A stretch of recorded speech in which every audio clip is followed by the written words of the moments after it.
Hey guys, Nordum here. So today I'm giving you part 1 through chapter 2 of Final Fantasy XIII. Basically start off with a cutscene, so I'm gonna let you hear that. Then I'm gonna come back and fill you in.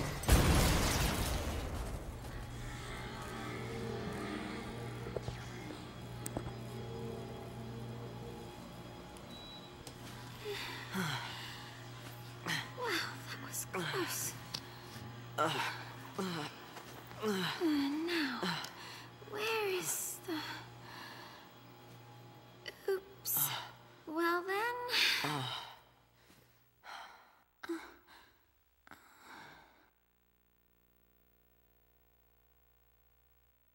Guess it's just us.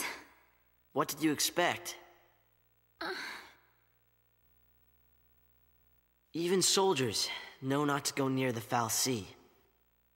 You become a pulse Lassie, and you're finished. What do you mean, finished? Haven't you heard, Miss... Vanille. Huh? My name. And yours? Hope.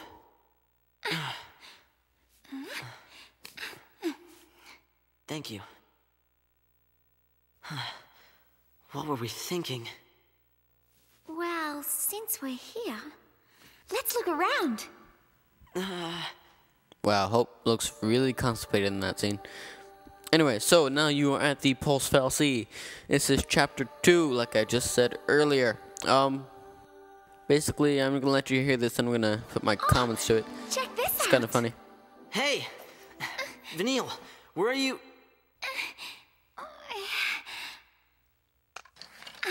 Whoever did the voice acting for Vanille must have been a phone sex operator or a hooker or something, because some of the FX they do for her is just like, what were they doing in that room when they were filming this? I mean, seriously, what was going through their minds when they were writing this stuff out? And here's your first battle for this episode. So I figured for Chapter 2, I'd start adding a little bit of stuff, so I figured I would tell you a bit about your enemies that you're facing to try to help anybody out who's playing the game. So this enemy is called the Pantheron. Its stagger bar, as you see just now, I got staggered. Its stagger bar is really low, which basically means that you don't have to hit it too many times before it actually staggers, and once it does stagger, because it is a weaker opponent, it will actually die very soon. One thing else to know about that is good is that it is weak against fire and it is weak against ice. So if you're using Ravager, you want to use fire and ice against it. Just a heads up.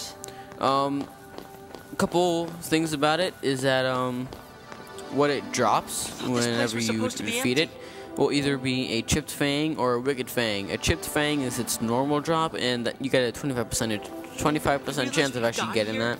The rare drop, which is the Wicked Fang, is a 5% chance.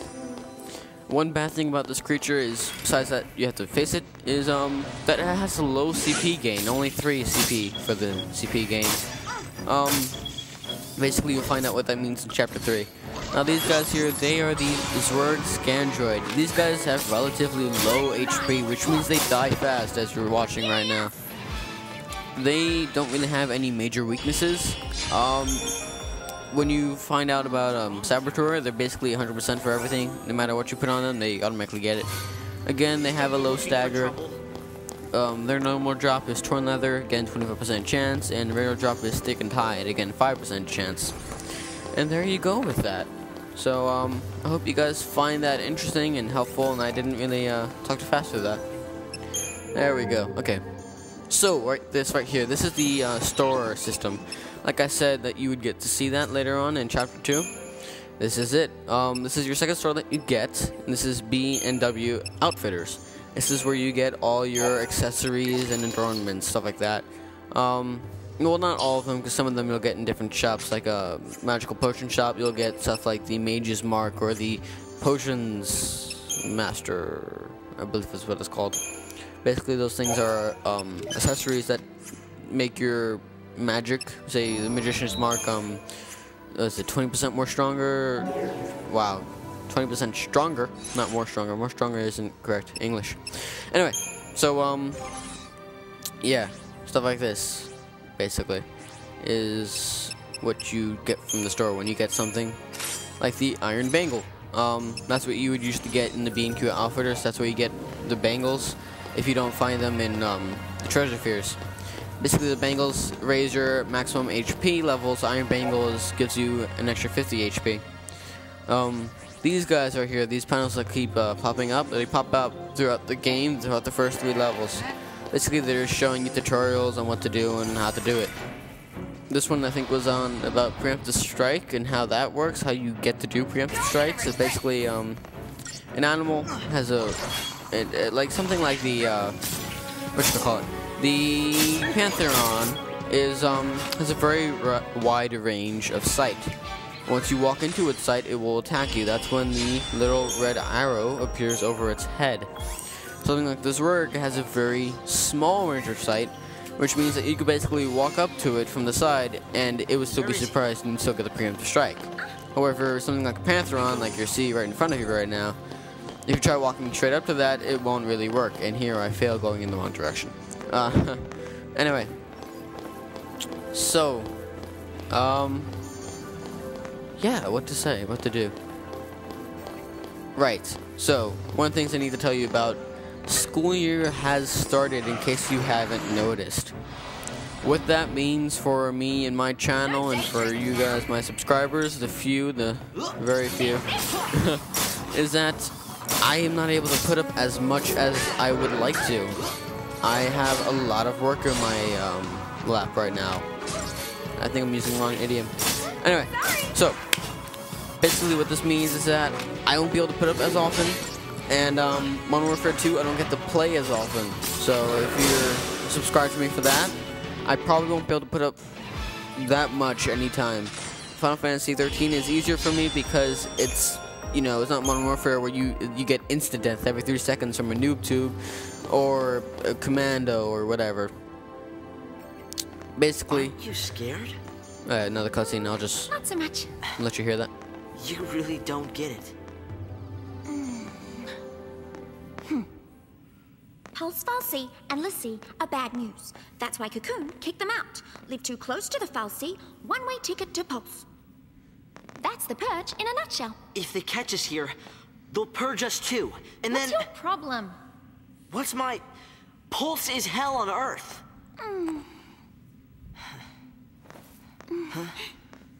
We'll be okay. Calm down. Get off me. Sarah? Huh? Can you hear me? Where are you?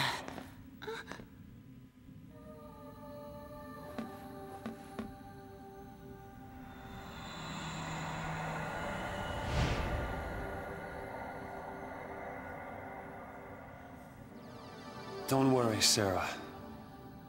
Your hero is on his way.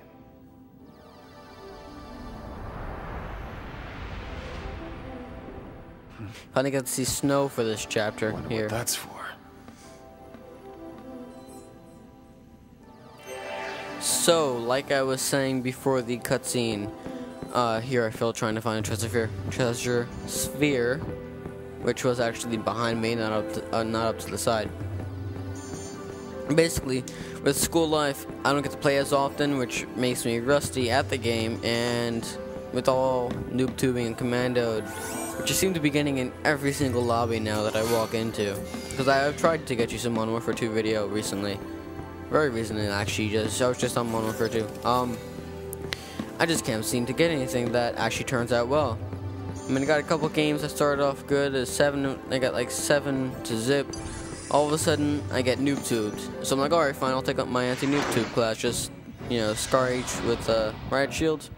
Not riot shield, wow. Blast shield. I still get screwed over. So, I'm not going to be having too much Modern Warfare 2 stuff at the moment. Final Fantasy XIII is easier because, you know, it's just a storyline you have to play through. And it's really not too difficult a game until you get into the later chapters. So, that is that. Oh, yeah!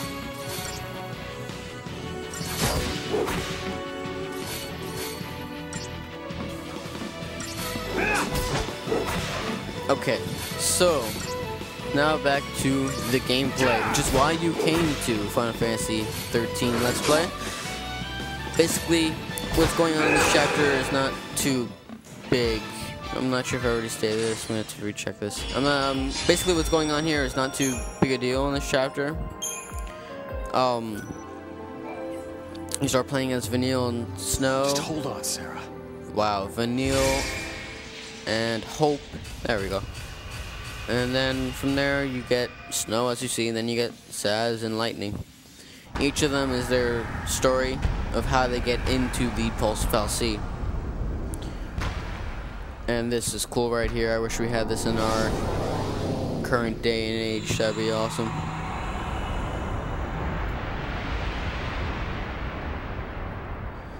Now, I don't believe I did it in Chapter 2, but in Chapter 3, in case you guys were wondering if I would do that for you guys, I'm actually going to be showing you the location of all the treasure spheres by getting it in-game, so you know where they all are. I'm doing it in order, so don't worry about me skipping ones and then walking back, stuff like that. I think that starts in Chapter 3 when you get into Lake Bresca. I think the door is winning. Why didn't I listen? Beg your pardon? And by this she means Sarah. It was me. This is my fault. Beg your pardon? Cover your ears. Huh? Oh, blast charge? Oh, wait, hold on. All right, hold up. All right, go for it! Make it happen! Saz is just clueless. I'm so sorry. Please let me in. Please? See, now, I don't get this. The door is locked, but the moment Snow activates the machine on the inside, it opens. What? How'd you open it? That just doesn't make any sense to me. He activates energy to change platforms, and the door unlocks. That's probably halfway around the complex. Something's just not right there. Anyway, so, now you learn about shrouds. Basically, I'll just tell you what it's all about. Shrouds are something you get by pressing L1, I believe. And basically, there's the Septoil, which is the one they're telling you about now, which basically hides you from enemies so that they can't really see you, which basically means you can do preemptive strike. There's Forestall, there's the Septoil, and then there's one that starts with an H. I don't know what it is because I never use it. But basically, these other shrouds, they either do one of two things. They will either give you boosts on your own stats, like they will increase your attack, they will increase your defense. There's this one stat that they'll give you, which is called Haste, which basically makes your AT god.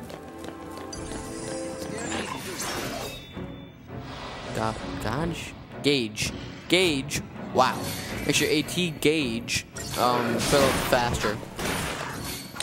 In case you don't know what the AT gauge is, it's basically whenever you see the attacks, that's the AT gauge.